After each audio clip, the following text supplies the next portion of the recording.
Je l'ai publié sur TikTok, je venais de créer mon compte, j'avais 0 abonnés, la vidéo a fait 2 300 000 vues, 80 000 abonnés, des milliers de partages. En Chine, sur TikTok, c'est pas du tout le même contenu qu'en France. Le seul truc pour percer, c'est apporter de la dopamine aux gens. Je veux dire, t'es une meuf, t'es bien foutu, tu danses sur TikTok, mets ça sur une musique un peu tendance. Dans tous les cas, t'as des abonnés. Le stress, c'est une réaction de ton corps pour te préparer à répondre à une agression extérieure. Consulte un putain de psychologue, tu vois.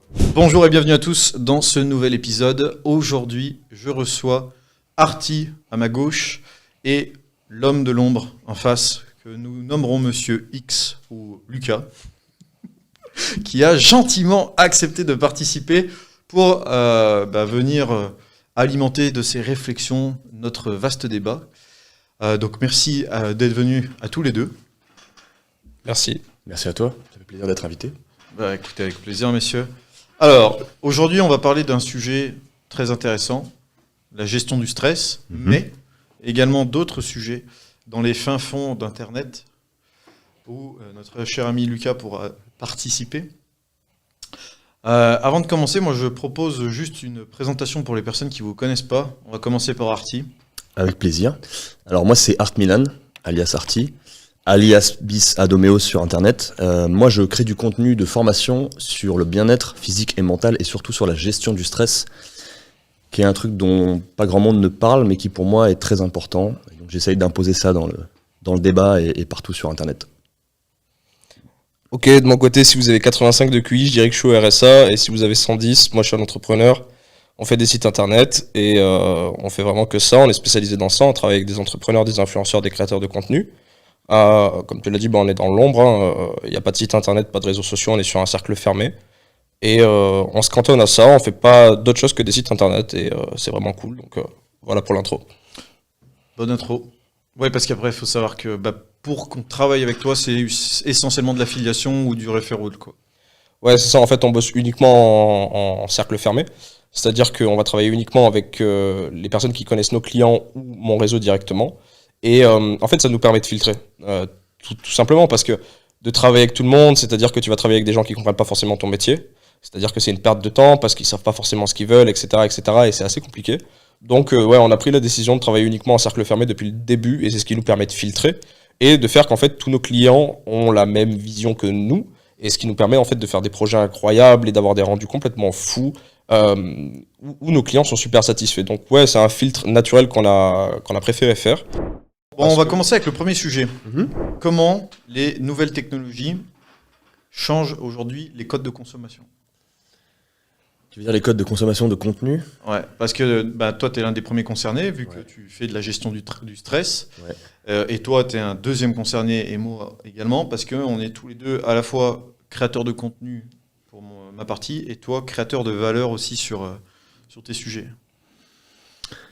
Déjà, quand tu dis les modes de consommation, tu veux dire la façon dont on se distrait, dont on consomme du contenu pour se distraire, du contenu distrayant, ou tu parles de contenu éducatif, tu parles de quoi exactement? Peu importe, il n'y a pas de... Ok.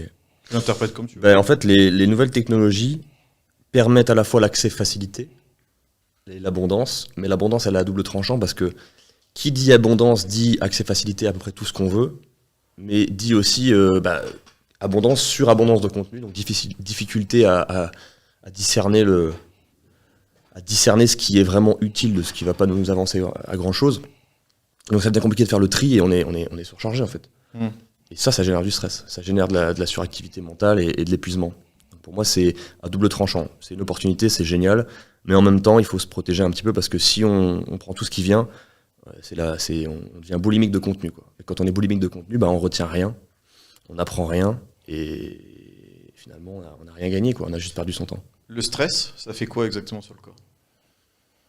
Alors, pour répondre à cette question, il faut d'abord que je revienne sur la définition de base du stress parce que souvent, c'est mal compris.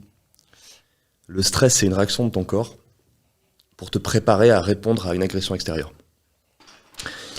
Et une agression extérieure, ça peut être quelqu'un qui cherche à t'agresser, ça peut être une voiture qui manque de t'écraser, ça peut être du bruit, ça peut être des températures extrêmes, ça peut être trop de sollicitations mentales, tout ça c'est du stress. Et chacun a sa façon de réagir au stress. Le stress, ça t'éveille, ça te met en éveil.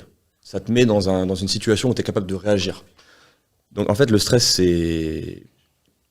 par exemple, c'est indispensable pour un entrepreneur, pour n'importe qui bosse qui veut être dans l'action, le stress c'est indispensable. S'il n'y a pas de stress, s'il n'y a pas de réaction de stress, tu fais rien, t'es apathique, t'es dans ton canapé.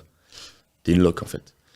Mais si tu génères trop de stress, t'es plus capable de te concentrer, t'es plus capable de mémoriser, tu n'es plus capable de prendre les bonnes décisions, et tu n'es plus capable d'être lucide et clairvoyant.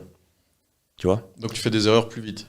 Bah, tu es susceptible de faire des erreurs, tu es susceptible d'avoir un manque de discernement et donc de faire confiance aux mauvaises personnes, ou de pas retenir ce que tu vas apprendre, de pas retenir le contenu que tu auras pris du temps à consommer, tu vois. C'est pour ça que moi je travaille sur la gestion du stress et que je dis qu'il faut faire attention à pas générer trop de stress pour que le temps et l'énergie que tu vas consacrer à apprendre, à te former, à créer, etc., il soit rentable, il soit bien investi. Parce que si tu passes 3 heures à consommer du contenu, à faire du multitâche, à être vraiment dans un état de suractivité mentale, au final, tu auras juste été surstimulé, tu auras eu un petit pic d'adrénaline, mais tu n'auras rien appris, tu n'auras rien construit. Et ça, c'est pour le court terme. Mais sur le long terme, ça amène quoi aussi ? Ah, bien sûr, ok. Ben, en fait, t'es comme un... Je vais te faire un parallèle. Prenons un moteur de voiture, un moteur à explosion, tu vois, il y a un compte-tours. Si tu roules en sur-régime, tu vas délivrer de la performance, de la puissance, donc peut-être que tu vas rouler plus vite et parcourir plus de distance, mais si tu roules en sur-régime pendant longtemps, tu vas t'user. Et si tu es en voiture et que tu roules en sur-régime pendant 2 heures, le moteur il va chauffer, et soit tu fais une pause à un moment, tu t'arrêtes complètement, soit le moteur il va finir par exploser en fait, parce qu'il sera trop chaud. Bah, toi c'est pareil. Si tu fonctionnes, c'est trop chaud, exactement. Si tu fonctionnes en sur-régime pendant trop longtemps, tu vas t'user prématurément, et tu vas arriver dans un état de burn-out où en fait tu seras forcé de t'arrêter complètement. Ton corps va pas te laisser le choix que de t'arrêter complètement, et donc pendant une longue période, plus ou moins longue en fonction de comment tu traites ça, tu pourras rien faire. Donc il vaut mieux rouler, il vaut mieux fonctionner dans un état de stress optimal pour être capable de durer dans le temps, tout en étant suffisamment performant, tu vois. Cognitivement ou physiquement, ça dépend de quelles sont les sollicitations, quels sont tes besoins. Et on a tendance, souvent, à partir en roue libre et à monter dans des niveaux de stress très élevés où on se rend pas compte, mais en fait on se fait énormément de mal sur le long terme. Et comme on a aujourd'hui tout un tas de stimulants type caféine, dans le Red Bull, dans le café, dans tout ce que tu veux, alcool, jeûne intermittent, les écrans, etc., pour se tenir éveillé, on s'en rend pas compte. On est un peu coupé de nos sensations, de nos émotions, on se rend pas compte qu'en fait on est en zone rouge depuis longtemps. Et on se fait du mal. Ok. Comment tu gères le stress, toi, dans ton taf ? Déjà, est-ce que t'es stressé ? Déjà, c'est la première vraie question. En fait, il y a des études où, j'ai pas forcément les chiffres, mais les entrepreneurs ont beaucoup plus de stress que la moyenne. Et ça, c'est un fait.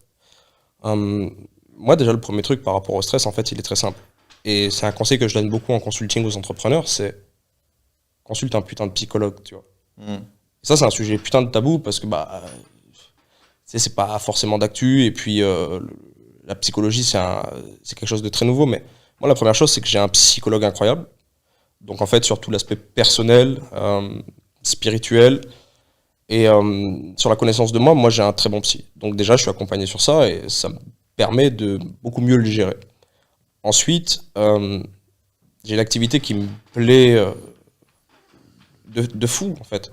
Et donc, ça te limite beaucoup. Donc, en cumulé, un bon psychologue, une activité qui a du sens pour toi, je pense que ça limite beaucoup le stress. Après, on est tous stressés, hein. Je veux dire, à des moments de notre vie, à des grands moments, mais le stress est bon. Et ce serait complètement fou de ne pas le ressentir. Parce qu'en fait, tu serais juste un psychopathe et tu serais complètement décalé de la réalité. Donc, on a tous du stress. Mais je pense que les 2 grands principes, c'est avoir un bon psychologue, faire un truc que t'aimes, et ne pas avoir de process trop compliqués aussi. Parce que moi, je vois beaucoup d'entrepreneurs qui ont plein de process. Tu vois, qui ont des trucs... C'est un message caché pour moi, ça. Non, mais si. Mais, mais beaucoup se créent du stress parce qu'ils complexifient beaucoup trop leur process aussi. C'est-à-dire qu'ils s'éparpillent, ils ont beaucoup de choses à en penser, il y a beaucoup de trucs qui se passent, et du coup, bien sûr que c'est stressant, parce que quand tu as des process complexes, quand tu dois gérer plein de trucs, alors que tu pourrais juste simplifier ton truc, bah ouais, t'es beaucoup plus stressé. Donc en fait, un bon psychologue, une activité qui te plaît, un process assez simple où il n'y a pas trop d'étapes dans le truc, et ça limite beaucoup la quantité de stress que tu vas générer. Je pense que c'est tout en fait, il n'y a pas de conseil miracle, tu vois, il n'y a pas de technique, comment faire pour en 3 étapes ne plus être stressé. Je pense que ça n'existe pas, c'est une introspection, c'est un travail sur le long terme, C'est des voyages, c'est des expériences, c'est des connaissances, c'est un bon psy, c'est des bons copains, des bons amis, ça compte aussi, parce que si tu es dans une solitude, bah, c'est très compliqué. Tu te sens isolé, donc avoir des bons copains, un bon psychologue, voyager, faire une introspection, travailler sur soi-même au long terme, avoir une activité qui te plaît et travailler dessus. Et je pense qu'en fait, c'est suffisant. Il y a vraiment pas de technique miracle par rapport à ça. Je suis d'accord et pas d'accord. Ok. Moi aussi. Mais